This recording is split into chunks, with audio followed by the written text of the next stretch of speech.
Hello ladies, welcome to this session. My name is Dr. Ibimoyi Pobeni. This is Fit and Fab in 5 minutes by M1 Rivers.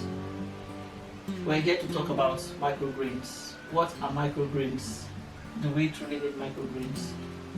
Microgreens are simply vegetables and herbs that you plant and harvest within a short period. Within 7 days to 14 days, you harvest your microgreens. It's the same seeds you plant for as every other seed. You know, when you want to plant your vegetables, so it's the same seeds you use for your microgreens. What are the materials you use for microgreens? Before I go into that, microgreens, I said, do we really need microgreens? Microgreens, we need them because microgreens are packed with nutrients. The microgreen has more nutrients than the adult plant, and so they are packed with nutrients. They have antioxidant as well. So how do you plant your microgreens? Plants that you harvest within a period of 10 to 14 days. The materials you need are simple. All you need is, this is the growing tray. You have different types. It comes in different shapes and sizes. This is a round one. There are two here. You have one with holes and the one without holes.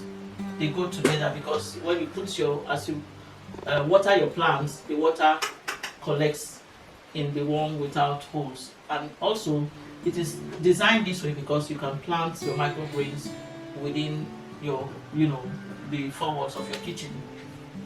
Just within your home, inside there, it can be planted indoors, and so it's designed this way. Another material you need is your watering can.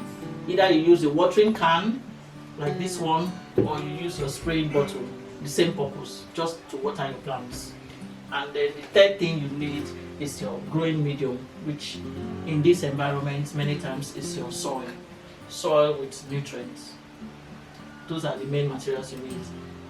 The other things we should talk about is the seed. You have seeds that are said to be microgreen seeds. Many times it's all organic, but then you can use any seed that you use to plant the adult plant.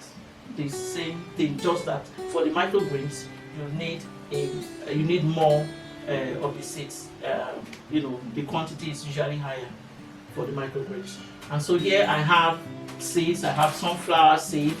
I have radish seed. Radish also here. Different types. You have the mustard seed. You have broccoli seed. You have mung bean seed. You have alfalfa seed. You can use spinach seed.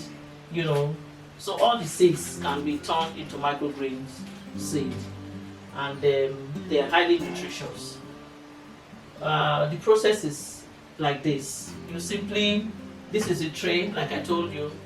You fill your tray with soil and keep that aside. Soil with compost, nutrients, you keep that aside, and then you take your seed. Depending on the seed you are using, you must find out. There's so much information out there on the internet. Depending on the seed you are using, you want to soak your seed for a couple of hours. There are seeds you soak for 3-4 hours. There are other seeds you may want to soak overnight, like the big seed, sunflower seed, which is one of the biggest. You want to soak your sunflower seed for 12 to 24 hours. And the soaking of the seed is simply to facilitate the germination of the seeds.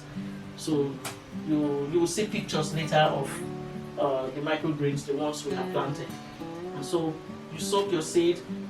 After the period stated, 24 hours or 3 to 4 hours, depending on the seed, you now sow the seed in that medium, like this one, for instance. With the soil there, you soak your seed, and then you water every day. You cover it. There's a period they call the blackout period, where you want to block the seed from sunlight. That is also to facilitate growth of that seed, because seeds naturally, as they grow, when the shoot comes out, the first shoot comes out, it wants light. It looks out for light. We all know that seeds, the plants grow towards light. But when you block out the plant from light, it continues to grow in search of light. And so this seed, for instance, if we say we have blocked it out, it will grow continuously and grow, but then because there is no light, it will be yellow because there is no chlorophyll in the leaves being produced. So you block it out and it grows. You water it every day, once a day.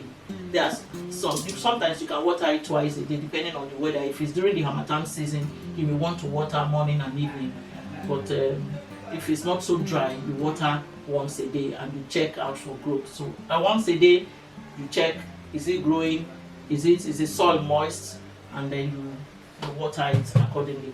After about 4 to 5 days, many times on day 3 you will see the growth, and then it continues until day 7. Many times, depending on the seed, you want to see if it is ready to go out in the sun. As soon as the first sign, that the thing that tells you it is ready to go out in the sun for sunlight, is the first true leaf, that is the cotyledon, when it comes out. So as soon as that shows out in the middle of the leaves, you will see it. Many times it takes about 1 week or 8 to 10 days depending on the seed, and then you put it out in the sun on that day 8 or 10, as the case may be. By evening, if you bring it out in the morning, by evening your plant would have turned green. You can put it out 2-3 days. What I do is I put it out on day 1. Many times by evening it's ready. You can start eating it from that day. You can harvest everything and store in the fridge in an environment where you have constant light. But in this environment where we're not sure of our light, I prefer to harvest every day. For my salad, you can put it in your salad, you can put it in your sandwiches, you can even snack on it. You don't even need to eat it with anything. You can eat it on its own. It's very tasty, very, very tasty.